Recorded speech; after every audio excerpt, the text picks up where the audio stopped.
Last week, U.S. Ambassador to Israel Mike Huckabee visited the Palestinian Christian village of Tebeh in the Binyamin region of the West Bank, where he was told by local leaders that Jewish settlers had burned down the ancient church of St. George. There is no evidence, however, that Jews were behind the alleged arson. In fact, Jews living near the village actually helped extinguish a fire that was lit by Palestinians to prevent Jewish shepherds from grazing their cattle. After the visit, Huckabee wrote on X, "Tebeh is a quiet Palestinian Christian village south of Jerusalem with a lot of American citizens that has been vandalized, including fires set at ancient church. I visited there today. Desecrating a church, mosque, or synagogue is a crime against humanity and God." In another post on X, Huckabee wrote, "I work for all American citizens who live in Israel, Jewish, Muslim, or Christian. When they are terrorized or victims of crime, I will demand those responsible be held accountable /real consequences. Was in Tebeh today to meet with people of that village to listen and learn." Huckabee has always been a great friend of Israel and Jews. Although he did not claim Jews were responsible for the alleged arson, many Palestinians and Israel haters around the world were quick to interpret his visit to Tebeh and subsequent statements as a full endorsement of claims that Jews had burned down a church. On July 22nd, Huckabee clarified that he did not blame Jews for the arson. Investigation reveals no damage to ancient church in Tebeh. An investigation of origin of fire continues. I have not attributed the cause of fire to any person or group, as we don't know for sure. The press has. I have said that regardless, it was crime and deserves consequences. Huckabee should be commended for understanding that the Palestinians had lied to him when they claimed that Jews were behind the arson. Elisha Yerd, a Jewish father of 3 living in the West Bank, commented, "In recent days, a despicable and false blood libel has been raging around the world against the settlements, reminiscent of dark periods in Europe, and it has so far managed to deceive quite a few lovers of Israel in the U.S. No nationalist crime event by Jews was carried out, no church was set on fire, and no cemetery was desecrated. Exactly the opposite. Christian Arabs from the village of Tebeh set fire to open areas 4 times in 1 week to prevent Jews from grazing there. The cattle herders at Rimonim Farm in Binyamin have been suffering for a long time from harassments, attacks, and arsons in the grazing areas, including from the village of Tebeh, a nearby Christian village. The event that sparked the uproar happened on July 7th. For the second time that week, Arabs from the village set a fire that began spreading rapidly. The farm's residents rushed to the scene with motorized blowers and fire beaters, the ultimate tools for dealing with fires in open areas, and managed to gain control of the blaze. At the same time, the flames also spread toward the village, but the farm residents insisted on fighting to extinguish that hot spot as well, even though they could have easily said, "Let them eat the porridge they cooked," and they stopped the fire just before it reached the line of houses, where, among other things, there is a church and an ancient cemetery. Throughout the entire event, no damage was caused in any way to the church or the cemetery, and they certainly weren't completely set ablaze or suffered heavy damage, thanks in part to the residents who fought the fire with their bare hands. This is a fact, not an interpretation. See the drone photo that shows it clearly. Tour guide and archaeologist Eliana Passington went to the church in Tebeh to check the facts and said in a video filmed at the site of the ancient church, "I've been getting phone calls from Christian friends all over the world about the Jews, the Israeli settlers, burning down a church in Tebeh. I know that church. I have my master's in archaeology. I remember it's a Byzantine church. Let's go see how one burns down an ancient church made of stone." So we're walking in. I don't see any signs of a fire. I don't see a church burned down. Here I am in the outskirts of the church. You can see the apse over here. And even on the outskirts or the outer walls, there are no signs of fire. I can't find any. So, it doesn't look like the church has been burned down.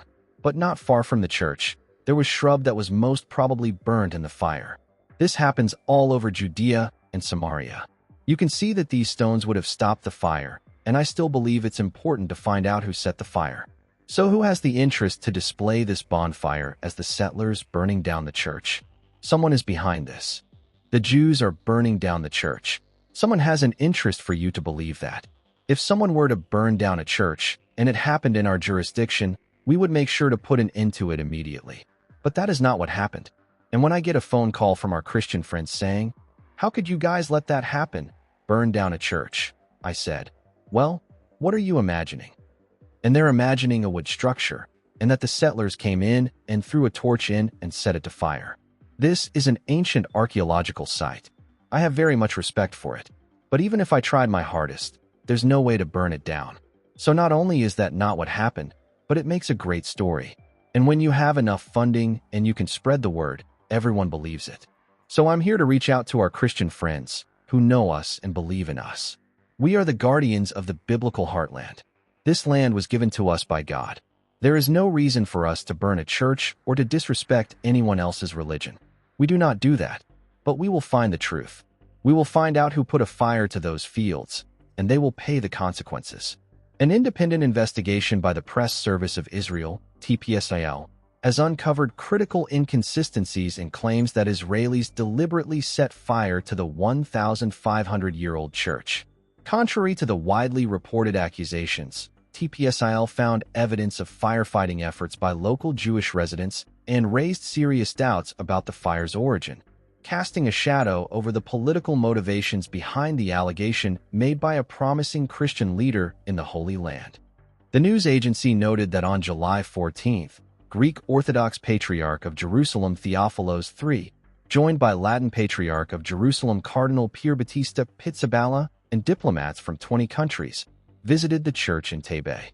Theophilos declared, "Radical Israelis from nearby settlements intentionally set fire near the town's cemetery and the Church of St. George. This is not a violation of property, but a targeted attack on a community that has been long a symbol of coexistence and peace."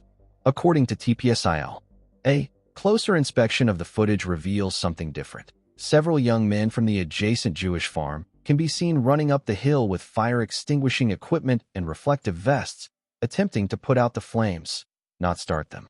Video footage circulating on social media showed the teenager with what appeared to be a compressed air blower often used to help control and extinguish brush fires. But Palestinian social media posts labeled him an arsonist. TPSIL spoke to one of the shepherds involved in the incident. Because he is a minor, he is being identified as Y. He told TPSGel he was in the field grazing the animals when suddenly, a fire started a few meters away that scared them. Y called the farmer to report the fire and tried to smother the fire with his shirt. While he was doing that, he saw several Palestinians coming out of the cemetery, shouting and throwing things at him. Furthermore, separate fires on July 7th, 8, and 11 were documented in areas of pasture land dozens of meters away from the church compound. In all cases, a Jewish farmer whose farm is next to the church compound complained to the police that someone had torched the area where his shepherd was grazing. TPSIL has obtained time-stamped documentation of these reports. Instead of being leaders of truth, these church leaders have become players controlled on the board, said Amit Barak, an expert on Christian affairs in Israel and former project manager of the Christian Empowerment Council. Barak has been working for years with the Christian community in Israel, helping its members integrate into the military and national service. Through this role, he has been exposed to the civil and political activities of the churches in the country. They are pawns. In the past, people blamed the Jew. Today, they blame the settler, he told TPSIL. Barak said, "These churches in Israel have very close ties with the World Council of Churches, a body that has always tried to play the game and wear masks. But in June, it issued a statement that removed all the masks and laid everything out on the table." The June 24th statement called on churches and other institutions to sanction Israel and support war crimes investigations and label Israeli actions as apartheid, among other things. Church leaders fall into the trap time and again, Barak said. They simply don't check the facts. They're swept away by false accusations, and the campaign against Israel easily latches onto the settlers. In the wake of these revelations, all those who rush to blame Jews for burning down a church should apologize for endorsing this new blood libel. Huckabee, a man of good intentions and a staunch advocate for Israel, knows the Jews very well. However, he, like many in the media and the international community, does not appear to be familiar with the Palestinians' long-time practice of spreading lies and fabrications with the purpose of vilifying Israel and demonizing Jews.